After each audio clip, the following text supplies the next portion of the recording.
Wunderschönen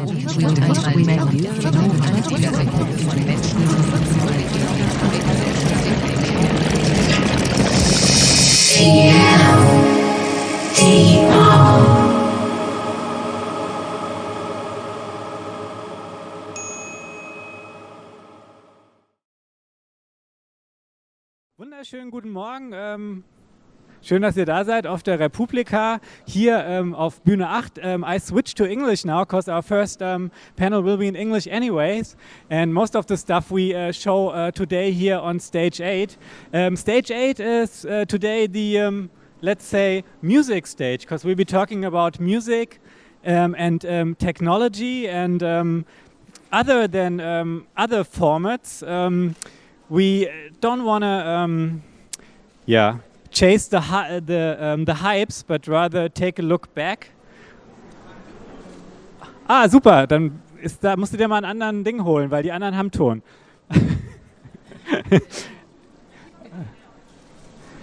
Okay, yeah, so not just like in other formats, we don't want to chase all the hypes, but rather stand and look back and see what actually happened to stuff that we actually pretty much liked or we thought was relevant for this whole music and tech sphere. And so our motto is reality check. And I think Andrea will tell you more about what we want to do today. Yeah, I think one perspective that we are taking in this thread is to see what a diverse music culture can be like diverse and vibrant and lively, and what are the chances actually also for artists on the margins, ideas, technological ideas, journalistic ideas, and so on. How are they doing in the current system? And we take the perspective from a democratic, participatory music culture and want to do a reality check in that context. One more thing. This stage and the whole program is hosted by Music Pool Berlin. So just in case you want to check, Music Pool Berlin is doing consultations for musicians here in Berlin. It's musicpoolberlin.net if you want to learn more about it. Okay, that was the disclaimer. And I want to introduce this panel now, which is called Sharing and Diversifying Intellectual Property.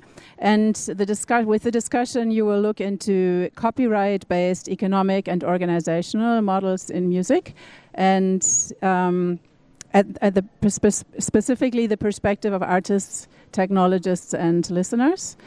And I just want to introduce the moderator, Melissa, and then you will do everything else. Melissa is active in Berlin's music scenes for a long time as a promoter, as a consultant for Music Pool as well, as festival curator, music supervisor. And you've just, together with some colleagues, created a new project, and this is as a part of this new project, Night School, which is about open learning, sharing, networking, and support of the talent of female and non-binary identifying people working in music. So, curious what's going to happen. Hello. If everyone has their headphones on, we can begin, yeah? Okay.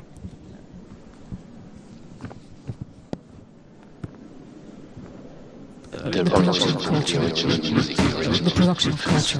You have a legal entity, it's not a corporation, it's not a non-profit, it's not any kind of association. However, it acts with, it operates as a sticky substance. It is an algorithm that is doing that, so you get a new piece of music for this time of the day in this moment. You can listen to that. It might be the best music you've ever heard. Well, listening and also murmuring and uttering and voicing. It operates as a sticky substance. The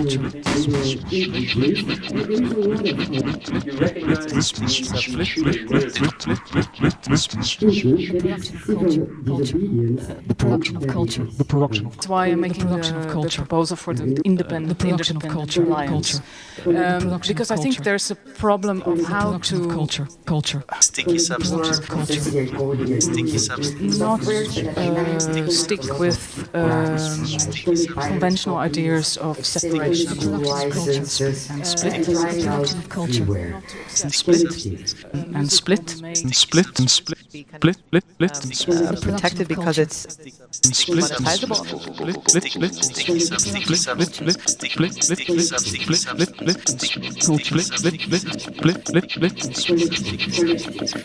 Technological change. So obviously it's we're getting re-tribalized. We're getting re-tribalized. I don't know. It's stuck in the visual mode. Life in a tribal situation is not necessarily peaceful and serene. It can be very violent, and it can be very confusing in our digital world. predictive listening. It means probably that the author is actually disappeared. Maybe it's an old European thinking that like the one core last island we have is, okay, the original author. Isn't that the point where our Europeanness is... That's how private to private, and if we don't go anymore from public... Unpaid, huge left-out class provides books now, splitting society. Actually privileged to use this type of services, automated services, in the other sense, invisible. Actually. About making money fast, because it's my problem would not be with the algorithm being an author, but then with what type of music does it make? For what reason?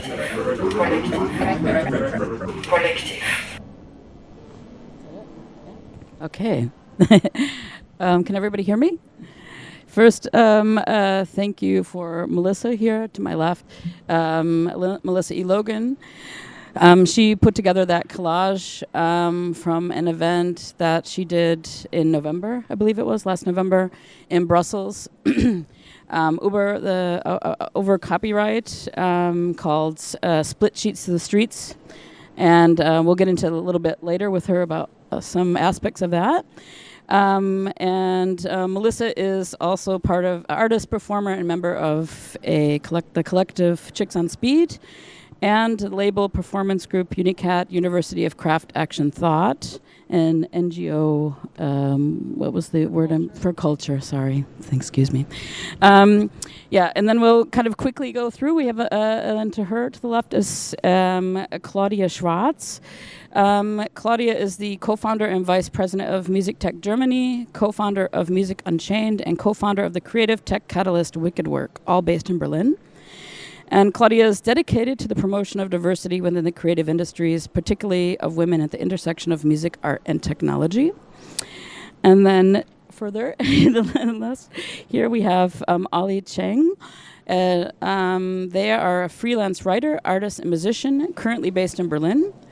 Their work has appeared in publications including The Quietist and CTM Festival magazine. So we're going to start here above us are some kind of starting quotes, which I asked everyone to give us kind of just about their thoughts. In a minute, they'll be kind of on a loop going through, and then we'll kind of start getting into some questions here. I think maybe just to pick up again with Melissa, because we have started, when we first started about talking about deciding to do this particular topic, I met with Melissa at the end last year actually, and she told me about she was going to do this in Brussels during a stay there for a month. You were in Brussels and put together the symposium. And I found it really an interesting point. And then afterwards, she gave us the video and showed us kind of the outcome. And we thought we would take that as a starting point where to start from today and not go backwards again and talk so much about what's happened before and about copyright, but more about like kind of now the future, what is now. Maybe you can just tell us just a really quick wrap up about that, about the symposium, and kind of what your outtakes from that were. Yeah, the symposium, from the split sheets to the streets, and as the name also implies, it goes, split sheets are when you compose a song, who did the writing, who did the music composition, and the split sheets is what you give then to the publishing and how you also collect them and share the income and share the authorship of the creation. So from the split sheets to the streets is also going then into the technicalities of this, and also where copyright ownership starts, and it starts in the studio. When you do something, it's not always just the people who compose it, it's also who has the most pull or influence also in the studios, and sometimes managers also somehow get their names in the split sheets. So I can't say it's also an honest reflection of who are the authors. So it's from the very beginning, authorship is something complex. And when we talk about copyright, it is also, one should actually call it copyrights, because it's the worlds of copyright and ownership, and Urheberrecht, which is also then continents also have their own versions of it, and laws. So when I was doing a residency at the QO2 space in Brussels, it's a space for creating sound, and because of the interesting changes which are happening right now in Brussels, it just seemed the first thing to start with is the changes now in the laws governing music, digital information, and intellectual property, it's sometimes called. But it's really right now our whole digital world, how we author work, creative work, film, writing, video, music, etc. Authorship is, of course, everyone knows from the Articles 11, 13, 17, that we now are shifting into a whole new era. And through ignorance, we're not going to influence it at all. And that's why it was to dive into this complex world. The symposium wasn't with representatives of political or organizations so much as it was individuals also working in the directions, trying to build up different structures of authorship, working to subvert it. Well, there was a philosopher of technology, and so a lot of it was also quite abstract, working with ideas of what the relationship to human and technology is, etc. So I think maybe to just speak very short then about it, I think at the moment what we have, the changes that are going to happen, that are happening, are very exciting, and I can't see one particular school of thought that I can actually attach to and say that I feel represented by. I have to say that I look at the moment maybe towards developments like the radio and how it changed the world and how it changed the availability of information to rural areas. And also the control that was practiced upon radio. For years and years, there were radio stations being built up, radio programs being built up on certain frequencies, and then larger other ones would actually jump on top and snuff smaller footwork that had been done by certain DJs in certain towns. This, until government actually intervened to control and also to protect. And this, I feel like this is actually also what we have to think about with the web, is how we protect, how we also create our bodies, and also not directly connected to the government or to tech, but which are going to be the bodies which are going to protect our information and protect our space. It's actually about that. Okay, thank you. Hey, let's move to Claudia about from the kind of more, I guess, tech side, because you would be the expert in there, and also maybe about education about this, because I find it is so complex, and we talked about this earlier, like that there should be some sort of handbook coming out, I hope soon, for kind of the Dummy Handbook, that all of us in the various ways that we have to think about this, and with diagrams and visual aids, so that the artists that I work with and can speak to can figure this out for themselves, what kind of path they want to follow and decisions they want to make, or if they want to decide to go to get out of it entirely. So maybe you could just talk about, like, as an advocate for diversity in the tech industry and about education. Can you hear me? It's kind of breaking up on my thing. Okay. What new formats of education can we implement in teaching people about copyright? Or maybe do you have any ideas of what's happening already in the big picture? Well, I think so. That's thanks for the introduction, by the way, and for the invitation. So I think that's the biggest challenge, really, to build these bridges between the different industries. So my background is in the music industry and film industry, and I've always been fascinated by tech and technological innovations. And so but what we noticed is, as a community, sort of the tech or creative tech community, is that there is so far away, there's the traditional industry and where we're heading, and that there need to be some sort of translation device or some ambassadors from either side. And the tech community definitely needs the expertise of the traditional music industry, especially when it comes to copyright and licensing and the protection of artistic provenance. And on the other hand, the traditional entertainment industry does definitely need help when it comes to innovation and innovative approaches and collaborative approaches and all that. So that's basically at the core of our work, of my team and the people I've co-founded companies with in the Federal Association for Music Tech. But it remains the biggest challenge, and I think we've seen this in the discussion, especially in the discussion with the copyright directive now, that it's really not about finding a discourse and really finding solutions. Everyone's kind of hiding or pushing the artists into the limelight and kind of pretending that they're the advocates for the artists on both sides. But the discourse hasn't really gone in that direction. Both sides have kind of lobbied for their own interests, and I think that was really disconcerting to me and unfortunate, because instead of bringing us closer together, because there needs to be a change in the copyright laws, but instead of bringing us closer together as communities, it kind of has driven us further apart, I feel, especially the way the media has picked this up. And I don't blame the media, it's just natural sort of to go black and white and kind of, over there and over here. And so as far as education, obviously, is at the core of all of this, because I think we're losing the artists when it comes to new tech innovations. And mostly, it's hard enough as an artist to work on your craft and stay innovative and follow up on all these collaborative opportunities, while maintaining sort of bringing in enough money to pay for rent for rehearsal rooms and whatnot. But it's even harder to keep up with the technological innovations, and that's, I think, why we need more hubs or people like the work we do as a team, and as you were saying, like a manual, that would be nice, but it's really different on who's going to write these things and how do you distribute this information.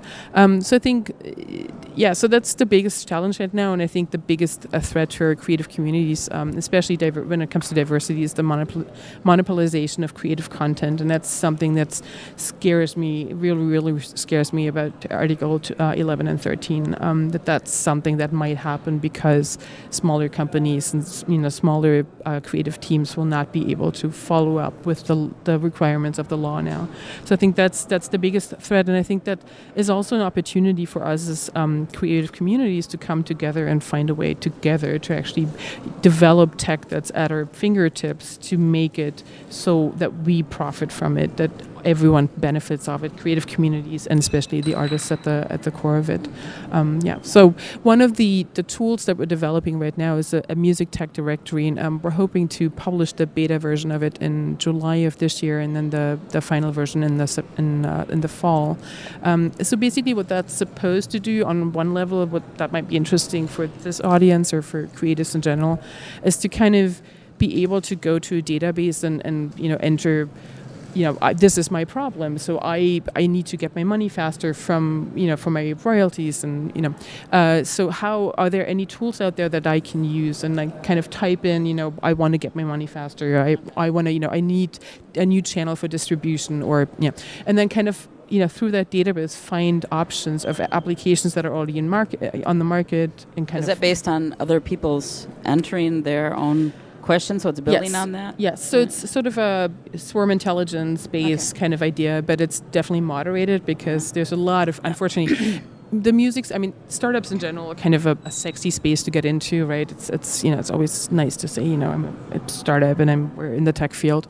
And that's especially true when it comes to the entertainment industry. So music, everyone kind of assumes they know everything about music just because they like music. Yeah. And that's a big problem. So it's definitely a moderated directory where we kind of see like how far is the startup, what can it actually offer, is this a legitimate proposal, and how far along are they in the development, and So that's one of the tools that I think will help the community, and it will also help the startup, like sort of the tech community, to not, keep investing into developing ideas that have no purpose and like serve no purpose and have no connection to the actual needs of the community.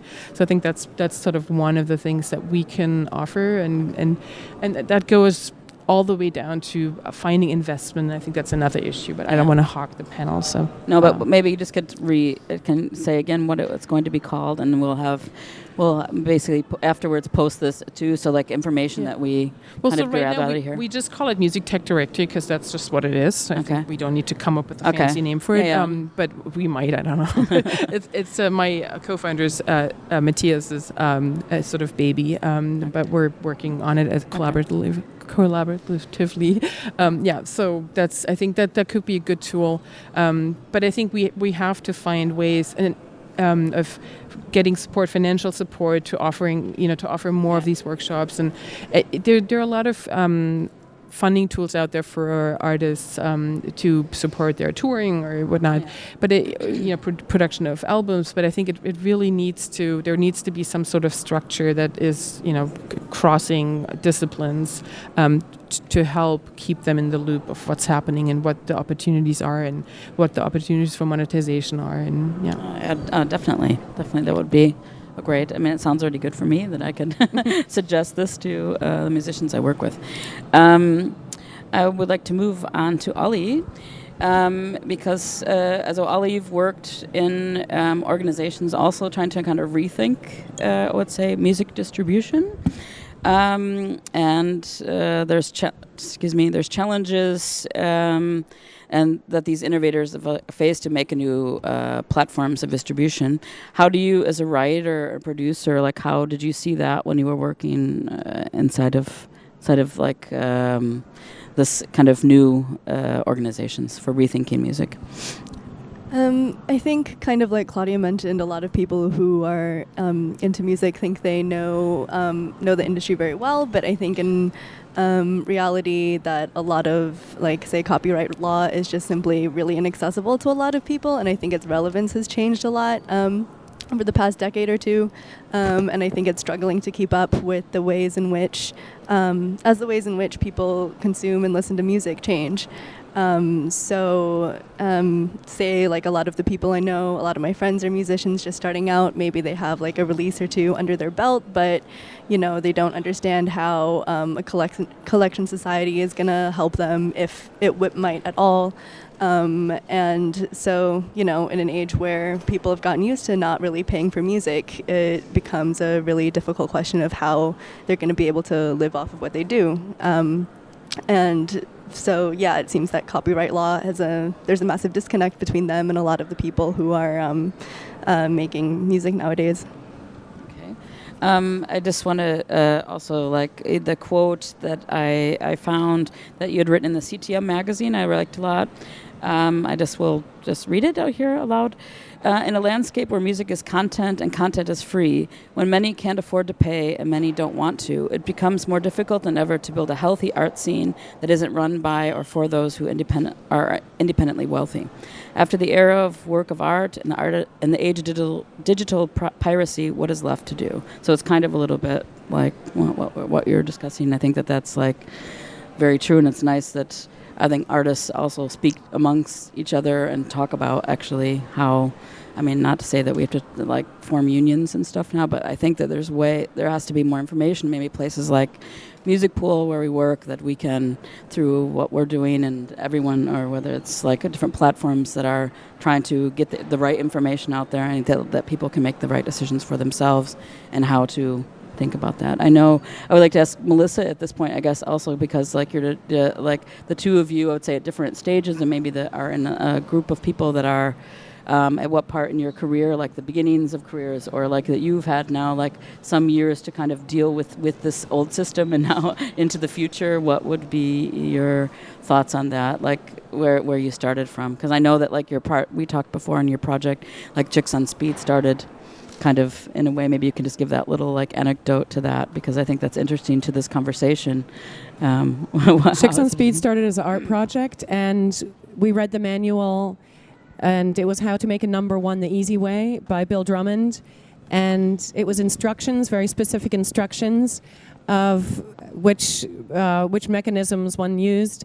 And we followed the instructions, and we went into the dance charts at 14, place number 14 for a few weeks. So we did kind of touch upon mainstream and had some minor hits. But our concept was to work with the mechanisms of the music industry at the time, which was mainstream, producing bands and having a concept, putting them on stage, having the songs written, cover versions, producers. And but we did it to ourselves. We were the producers and then also the puppets on stage. And we only did cover versions, had no instruments, and we just pressed play and then did a concert. And we thought, okay, with just pressing play and filling a stage, how can one do this? And so we challenged ourselves with minimalism for a maximal effect, something of a dare that we just did. And so, of course, after a while, though, one starts to also play certain samplers, or one starts to produce, and one starts to become inventive. So we actually moved off of the complete produced and producing ourselves into then actually creators and eventually also musicians. But that's over a span of 20 years. And I have to say that at the time when we were doing that and having fun, poking fun at this music industry, which was such an interesting machine because this glitz, this glam, and piles of money being thrown around, it was fun, but then also one saw the stupidness of CDs and the prices and the rip-offs, but then at the same time also the rock and roll swindles which were happening, which were also amazing. So you always saw how the artist was, being cornered. There was a huge industry making the billions and billions, and the artist sometimes also making a lot. And then sometimes the artist would flip it around and sneak in the cracks and run away with a pile of gold. So I see the time now as also, this insane industry where there are huge piles of, money being made, and, Frank Ocean or other people, they'll quickly do a swindle and deliver album number 2 for $4 million, and they produce it in 2 months and quickly run with the cash. So you see some really funny things happen business-wise that, I don't know, I guess they must also happen in other industries. So I see now as a time also with the war going on between the old publishing houses and the Silicon Valley, the battle of the digital world, how it's going to be controlled or filtered. Right now is a great time for the artist to slip in there and find a way and be fast. Yeah, it's fun. It's a good time, and I think one has to also know a little bit about it, have actually more daring fun. And I don't think one should be too much of a victim about it, because sure, we have this winner takes all thing of smaller platforms disappearing, just one large one, or this monolith structure. But let's see what happens. And I think we have to do our best to fracture and create. So I was at a conference 2 days ago, and I was told there was a Chinese proverb saying that I wish you to live in interesting times, and whether or not that's really Chinese or that's true, but I think that is really true for right now. I think it's never been more interesting, the opportunities that we have, that artists have, and the way you can connect to an audience or find a new audience. So it's really it's never been as easy to who can create content and who can consume content. But then again, you have these startups sort of driven by the idea of success that's mostly connected to market shares, or dominating a market, or having the most revenue. And that's really unfortunate, because that's sort of how the investment structure is built as well. So you start off as a startup or as an artist, and everyone's kind of looking at dominating the charts or dominating market share. And it's unfortunate. I think there needs to be sort of a counterbalance to that, saying, this is a really interesting idea, for a distribution service or for how to use music or how to monetize music, but it might not appeal to the majority of the market. But it's still an interesting idea, and it serves a community that's diverse, or that a community that's not included in a lot of music consumption. There's so many applications for music in the therapeutical way, but they're not really explored because they don't. As a startup, you kind of you have to pay your bills as well, and you have to pay your team, you have to pay your developers. So it's really, I think there needs to be sort of a collective idea of how we can invest in these ideas that actually serve a community that's underserved right now, to not drive further away, like to actually make use of those opportunities. And again, as I said, like not fall into the trap of monopolization of creative content, but actually make that available and make use of these incredible opportunities to access a different community and find a different audience and have the most like strange content, but actually find your niche for that. But right now, it's really hard for a startup to actually cater to those kind of niche markets, just because it's hard to find funding for that. So that made me think about also like maybe coming to the topic of AI, because that's also one way of, I would say, which I liked in also looking at back at the symposium that you did with Christian von Boris, just said that the AI creates new types of content where the question of authorship becomes totally blurred. So like that's playing also with that, and then just kind of throwing away the concept of like who is the author of this, who's making this, and kind of throwing that out the door. And that's what, from his perspective, obviously, that you could use it however you want to and decide to do that. But it is one way to maybe go around. But but that is. I'm sorry if I'm. You have to stop me.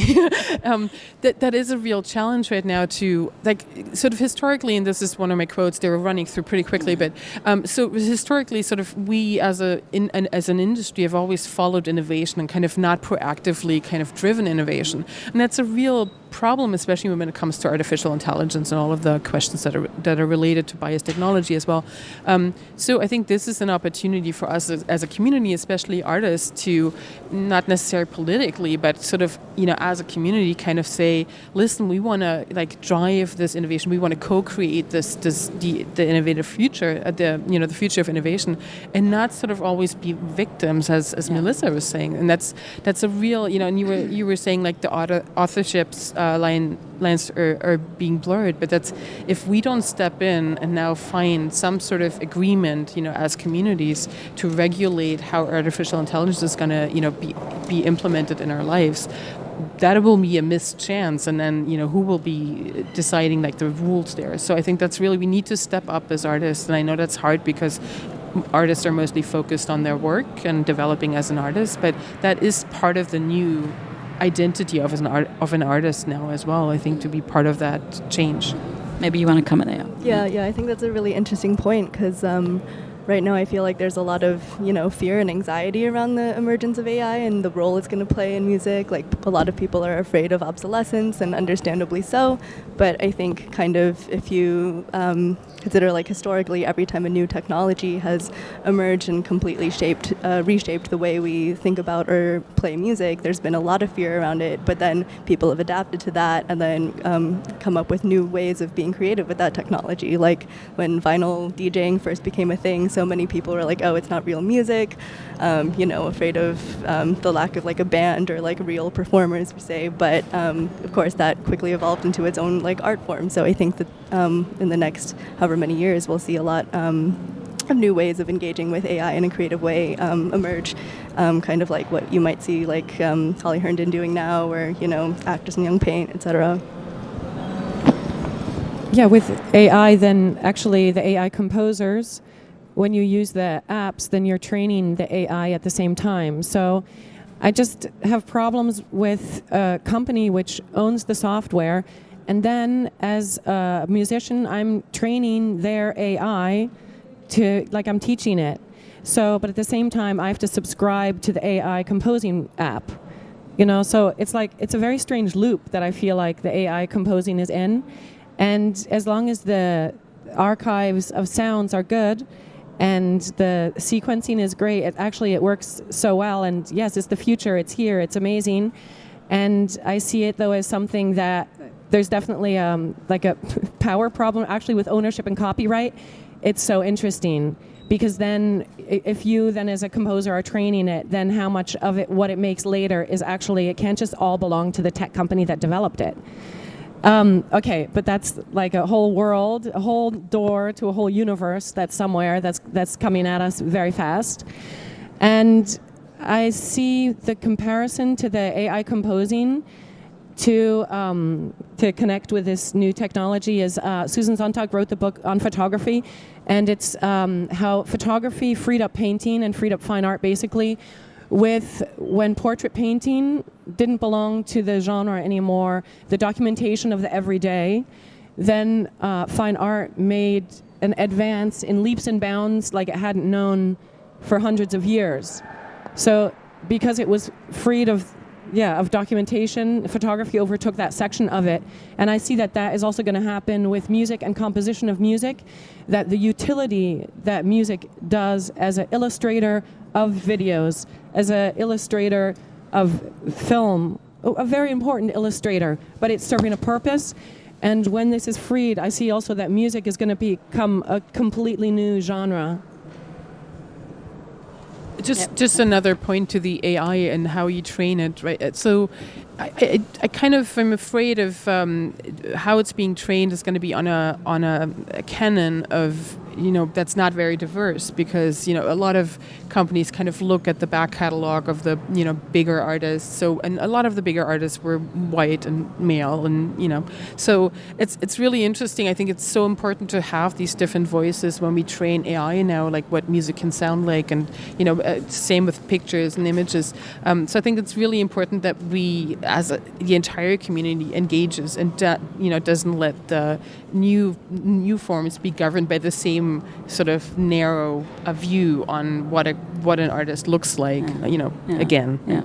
That's I also that at your, as I keep referring back to the symposium, but I watched it the last days very intensely because I wanted to kind of pull some things out of there, and something that Marta OOO said, and also Femke Sneltien, who was on the panel, both very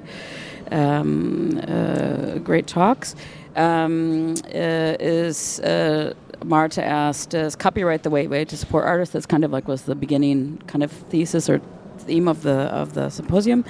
And she said, or they said, as artists, we have a collective duty to maintain the integrity and authenticity of cultural expressions and care for the rights of all people to participate in the decisions in affecting the use of cultural heritage, which I thought was good, and that also connects a little bit to that. Also, like Femke talked a lot about post-colonial decolonizing the whole ideas and subjects related to copyright. And she mentioned something which I had never heard of. She talked about the sorry, I lost my page here. The Free Culture Foundation, and one of their examples of like a license that could happen, this Decolonial media license. And that kind of works very much similar to the Creative Commons with the ShareAlike and rules, so that's kind of very basic in the beginning, but then they came to the part about why, which I found really interesting, and that kind of related to what work we want to do in our inside of our community, and also like open up the idea of copyright to another kind of to larger group of people. I just read it real quick, and then we can kind of like, I would like if any of the audience wants to jump in and ask questions at any time now, would be great. We'll continue talking until you have questions, but if you do, maybe signal. I'm not sure who's there to how we do that with the microphone, but I'll just read this out. This is from the Decolonial Media License 0.1. Why? We recognize that private ownership over media, ideas, and technology is rooted in European conceptions of property and history of colonialism from which they formed. These systems of privatization and monopolization, namely copyright and patent law, enforce the systems of punishment and reward for which benefit a privileged minority at the cost of others' creative expression, political discourse, and cultural survival. The private and public institutions, legal frameworks, and social values which uphold these systems are inseparable from broader expressions of oppression. Indigenous people, people of color, queer people, trans people, and women are particularly exploited for their creative and cultural resources while hardly ever receiving any of the personal gains and legal protections for their work. So that was kind of worked into this licensing, which I found really interesting and great, that hopefully maybe something that comes up to more often to be used inside of one example of a license, which one would consider.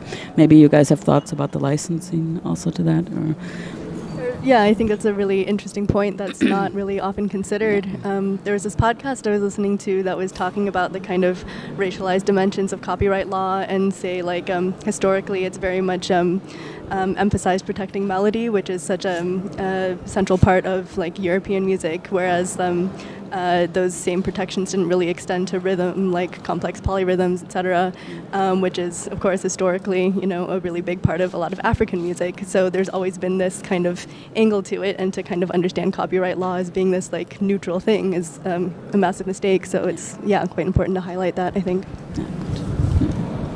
We do need, I think, also more bodies that also monetize and protect the music. Also GEMA, if people here know about GEMA, it's totally untransparent, and it's also very elitist in the way that it has like Schlager or also classical music, and it's like discriminatory against certain types of music. The artists get less, and it's a very, in the digital age, we actually have to demand transparency, as Steinmeier was saying earlier.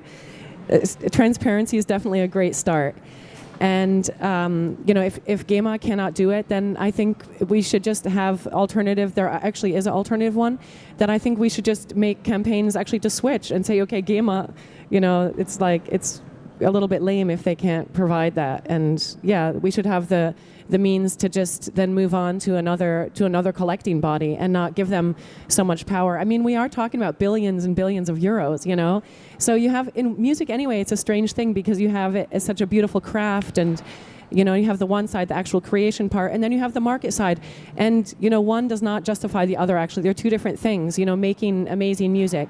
But then at the same time, after a while, the market does overshadow it. If you see the leeching and, providing content for certain platforms, just, it's just actually, it does bruise the creative power then after a while. So, but I think definitely the multiplicity, and also multiplicity not just in something like GEMA, but also in the labels, where we don't have actually a free market. We have an oligopoly happening right now. We just have 3 major labels who can actually determine what the conditions are, what the laws are. So it's not a free market. It's not a free world. So in an ironic twist, I'm going to defend GEMA. But I just want a little bit at least. I love GEMA. I just wish it would work, and it doesn't work. I know. Yeah, and I'm just going to do a brief comment on that. But so there was a sort of a task force of how we could implement blockchain to make the technology of blockchain, or decentralized technology, to actually improve the systems of how royalties are tracked and paid out. And GEMA was one of the few. There was all the major players in that sort of task force, and driven by sort of from the tech community and from the artist community.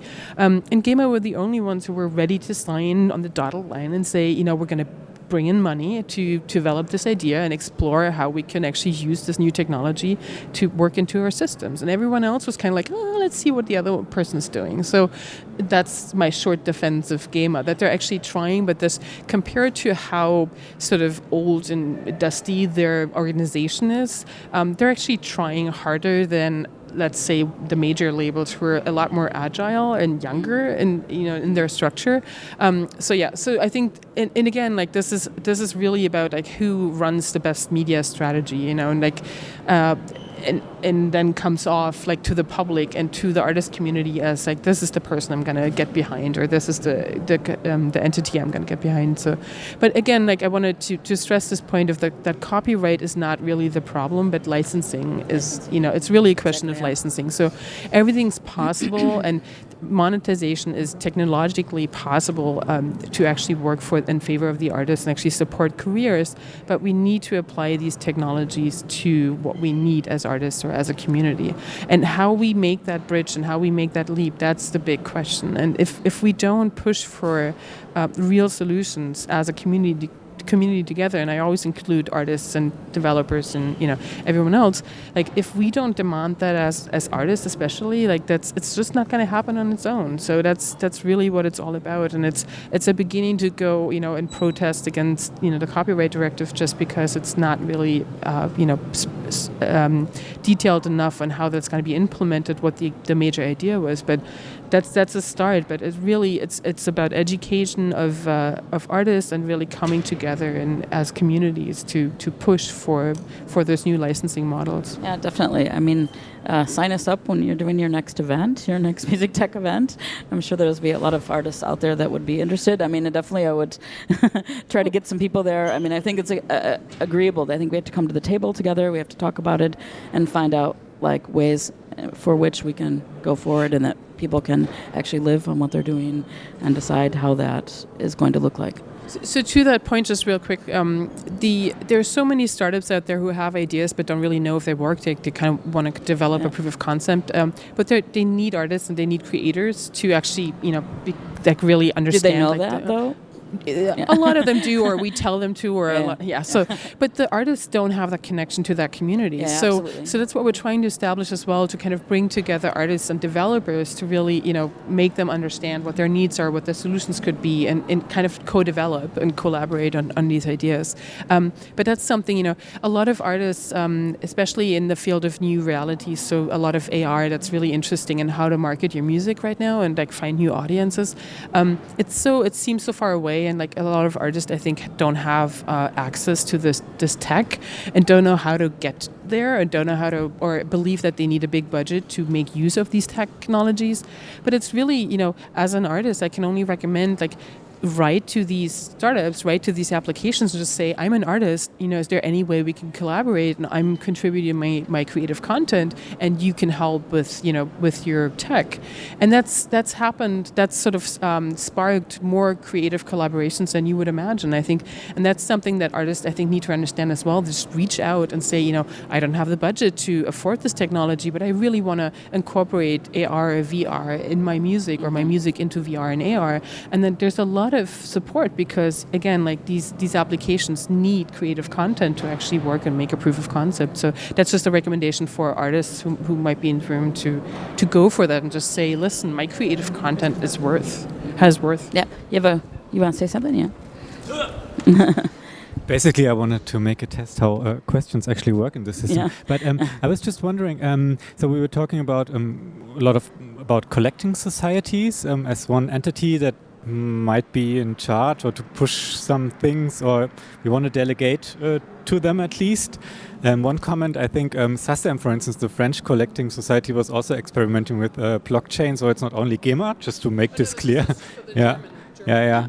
And I was wondering, I was really interested in this discussion, what you think, since we were talking a lot about the role of the big platforms as gatekeepers for music, and I was just, when you were talking about the collecting societies, thinking, so I hope there's not been like a workaround to cut the collecting societies and just see that artists and platforms work together directly, and maybe this whole concept of copyright or authorship goes away and you only have like contracts between platforms and artists. Have you thought about that?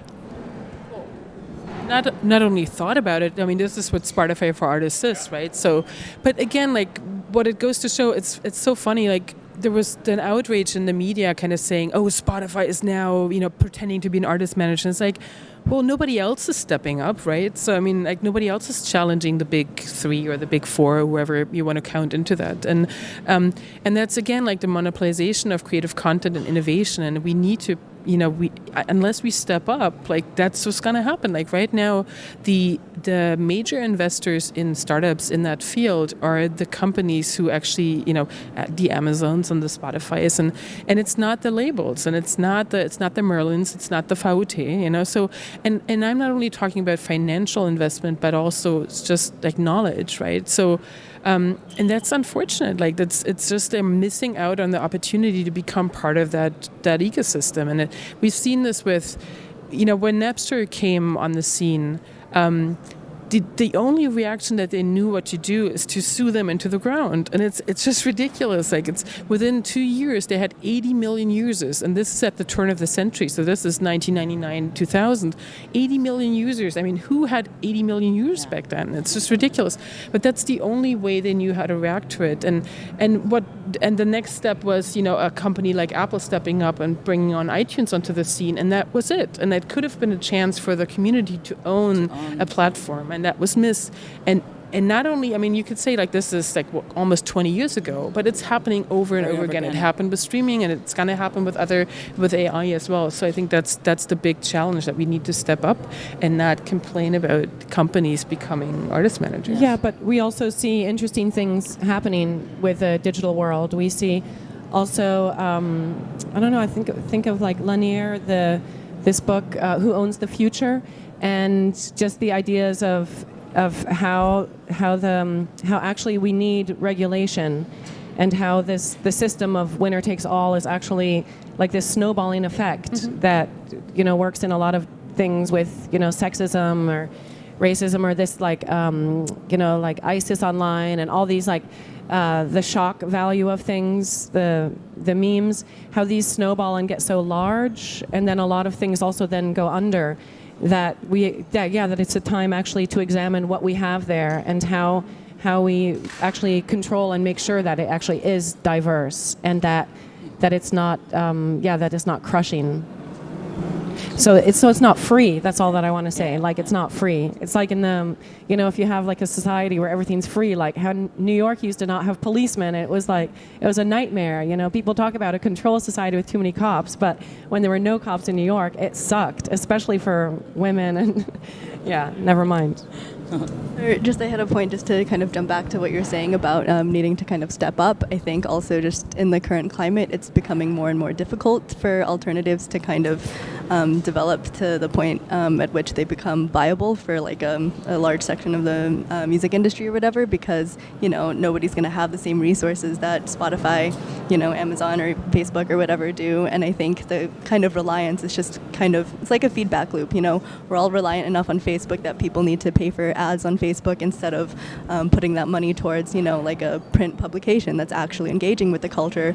So say you need more people to buy tickets for your event, what's going to be more useful for you as a promoter? It's going to be putting the money into Facebook, and that's just funneling more and more resources away from the culture that you believe in, and it's just it's making it a more difficult ecosystem for everybody to get buy-in. So it's not just a question of being able to step up, but also kind of perhaps changing conversations and habits to be able to move away from those models, I think is also a big part of it. Yeah, so conscious consumerism is definitely a big topic here. So, what do you expect when you pay €9.90 to fly to London or whatever? I mean, who's going to pay fair wages to the flight attendants, and who's going to, it's just ridiculous. The assumption of €9.90 or €10 a month is going to pay for all of this money and guarantee fair distribution of the royalties. So I think we need to question these models, and I totally agree with what you said. But again, are the consumers willing? Do they understand the value chain of music or creative content? And they don't. And then we're back at education. Do they care? So that's the bigger question, right? If we succeed in educating them, would they care? Would they be willing to? Do they have €20 to spend instead of 10 for a streaming subscription? So they have probably 5 subscriptions. If I think about some people buy things on Bandcamp, and then they say, "Oh, I listened to your things from Napster for years. I have so much of your material on my hard drive, and now I'm going to buy something. Now I have a job, and now I'm going to, get your whole buy your whole back catalog from Bandcamp." Yeah, there's a question. Can somebody give him a microphone? Yeah. Oh no! Too excited. It's already, yeah. Oh my god, I'm stuck. It's all difficult, isn't it? Hi, thank you very much for the talk. I thought it was very interesting.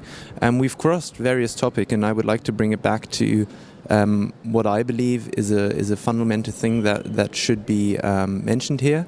That paying on the distribution side for the music you can access through a DSP or what have you not is one side of the problem, but also in generating the metadata to allow for this distribution, that is actually where the key fundamental thing is going wrong here. Because the ownership rights documentation is such a diverse and complex thing that at the current stage, royalty collection societies are faced with the problem that they have this money because people are paying for it, but they have no idea where the money should go to. So that is actually like, if we talk from a tech perspective about what issue we should be dealing with, that for sure is the underlying like flaw in this whole system. And I have a question, but like I would like to use the floor because I am currently working with a team on addressing that problem. And I always find it pretty interesting to like see who has actually attended like a talk like this, because obviously these are people that are maybe interested in this topic, and I would be very interested to like connect with anybody of you who is interested in addressing a topic as such. I will be here after the talk, so just hit me up if you feel like metadata and like collecting metadata is an interesting topic. The question that I have is, and I actually didn't catch your name. Could you repeat it? Melissa Logan. Okay, so we have two Melissas here? Yes. Okay, that was the confusing part. Okay, sorry.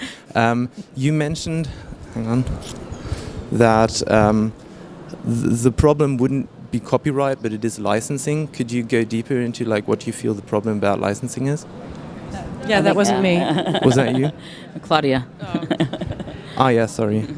Okay, cool. So what I meant by that? Or? Yeah, like where do you see the problems in licensing at the moment? Well, I mean, you touched on the most important right now. So, and I've briefly mentioned this as well with the metadata. The metadata task force that I kind of alluded to.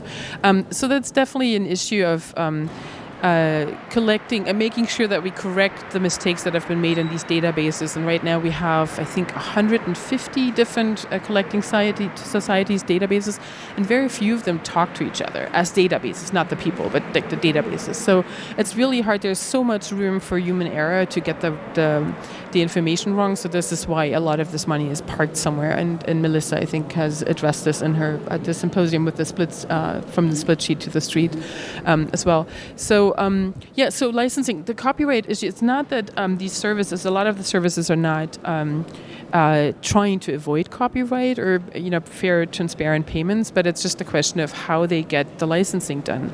And one of my favorite anecdotes is I work as a music supervisor, and I've tried to license a song for a game. So within this game, there was a treasure chest, and when you opened the treasure chest, and there was a particular dagger or something, you had a certain sound or a certain tune. So we wanted to license this track for this game, and this game had back then, I think, 25 million users or something crazy. And we went to the copyright holder, who was one of the major labels, and they were basically, it was a team of 3 people, and they're like, we don't know how to license this. Like, we don't know how to give this to you because we've never dealt with games. And this is 3 years ago. And it's just ridiculous. Like, I mean, this is on a very small scale, but so smart contracts, and I don't know how deeply involved you are all in the tech world, but so smart contracts or blockchain or something like that, it could help, sort of shorten the ways of how to license music for sync purposes. So for the combination of audio and visual. You could automatically block your content being uploaded on a platform like YouTube if you had your file connected to a smart contract that would specify, I don't want this to be played on YouTube, or I don't want this to be played within a cat video or whatever. So there are all these technological possibilities, but it's really hard to talk to the copyright holders who work on behalf of the artists to get these new licenses in place. And this is particularly true for all of the new stuff that's coming out. That's games, all of the big opportunities, so games, new realities, and so back and so forth. So a lot of the licensing talks will take so much time and will take so much energy and the right connection that a lot of startups will fail. You know, sort of, I think the number was close to 70% of the startups in that field fail just because they run out of money before they get the licensing in place. And that's just not necessary. Like, I mean, there are companies in there, like we worked with a company who was actually trying to license music for elderly people for therapeutical effects for Alzheimer's and Parkinson's, and they couldn't get the licensing in place for this app to cater to elderly people with a degenerative disease, and it's just ridiculous. Like, and there's not a lot of funding going around, so that's something we need to bridge. So one of the ideas is that to build a global innovation license where you have prepackaged licenses to a certain catalog, and that startups can access that global innovation license and kind of have a proof of concept without spending all this money and trying to get to the right tables and to the right people. So that's something we're working on as a community, as a sort of an international community, to get that off the ground. I think we have to. That's to be like the last word here. But we, if everyone agrees here in the panel, we can kind of go somewhere to the side and outside and speak further. If anyone has any questions that were not addressed here, I can't see anybody, so I'm hard. I'm sure there was a few questions, but I want to thank Republica and thank Eric and Andrea for having us. And I'm coming from now. And if anybody's interested in that, you can also talk to us afterwards. I have a couple of my colleagues, Lana and Antje, also here to speak with everybody. So thank you very much for coming, for sitting here through this, and thank you to my lovely panel here. And thanks. Have a good day. We